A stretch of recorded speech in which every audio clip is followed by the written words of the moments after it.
Bonjour à tous, nous commençons un nouveau Pérec, le quatrième Pérec de Masechet Avodah Zara à la première Mishnah. Nous allons voir dans ce Pérec les détails de la Avodah Zara au début de Marcolis. Marcolis était une Avodah Zara assez particulière. C'était d'après ceux qui l'adoraient, ce dieu était responsable donc du commerce et aussi d'indiquer le chemin de ceux qui prenaient la route. Et donc ils avaient l'habitude de faire une statue en forme d'homme, une statue de pierre, qui tendait la main.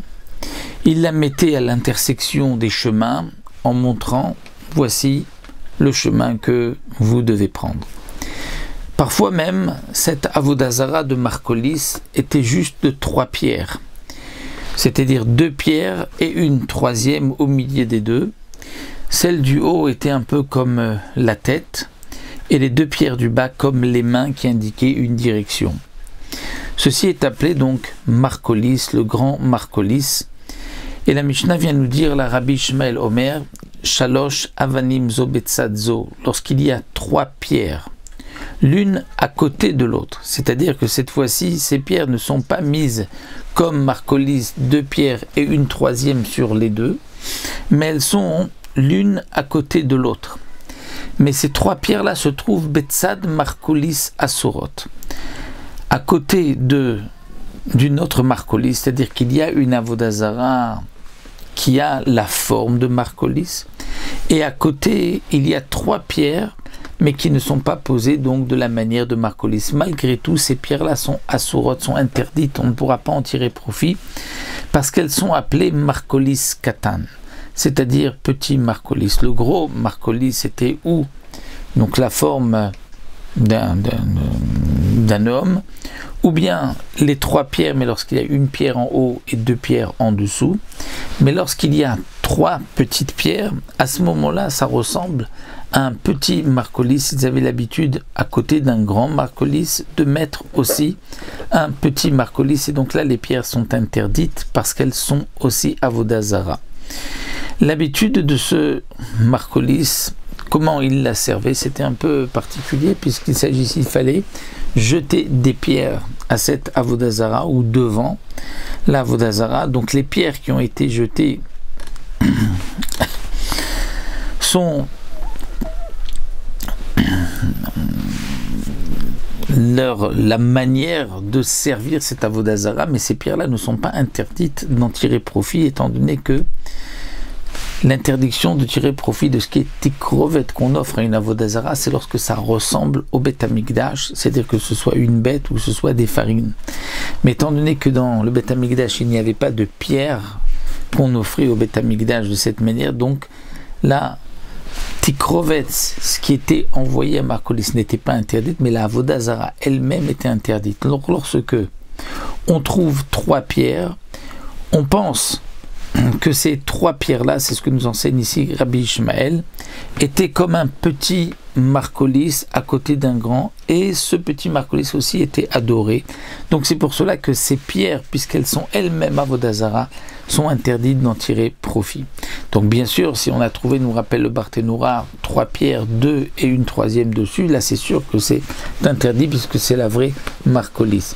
Mais lorsque on trouve shtaim, 2 pierres, mutarot, là elles ne sont pas interdites. Les 2 pierres ne sont pas interdites si, donc là il s'agit qu'on les a trouvées dans les 4 amot. Donc là le Barthénoura nous explique, c'est que lorsqu'on dit Betzad Marcolis, c'est-à-dire dans les 4 amot, elles sont loin 4 amot du Marcolis. C'est-à-dire ces pierres-là sont 4 amot loin du Marcolis. On ne peut pas penser que ces pierres sont tombées même du Marcolis.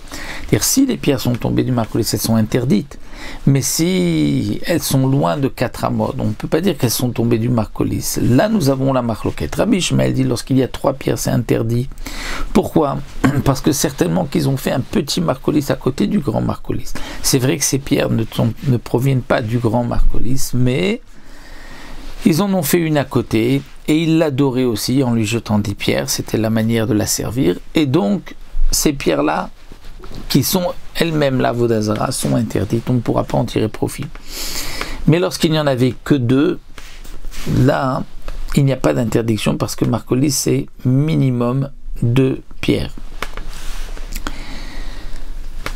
Aussi précise de Barthénoura que lorsqu'il y a déjà un marcolis gadol, grand, essentiel, il mettait à côté 3 pierres, même si elle n'était pas la 3e sur les 2 premières. Et donc c'est pour cela que 3 sera interdit, 2 c'est permis. Chachamim omrim, chachamim disent non. Chez Nirot, Imo Asurot, Shna Nirot, Umot Mutarot. Nous rappelle le Barthénoura, pour les Chachamim, l'habitude n'était pas de faire un petit marcolis à côté du grand marcolis. Donc si ces pierres sont proches et qu'on pourrait dire qu'elles sont tombées du grand marcolis, elles sont interdites, qu'il y en ait 2, qu'il y en ait 3. Mais si elles ne sont pas proches, on ne peut pas penser qu'elles sont tombées du marcolis, là même s'il y en a 3, elles sont permises.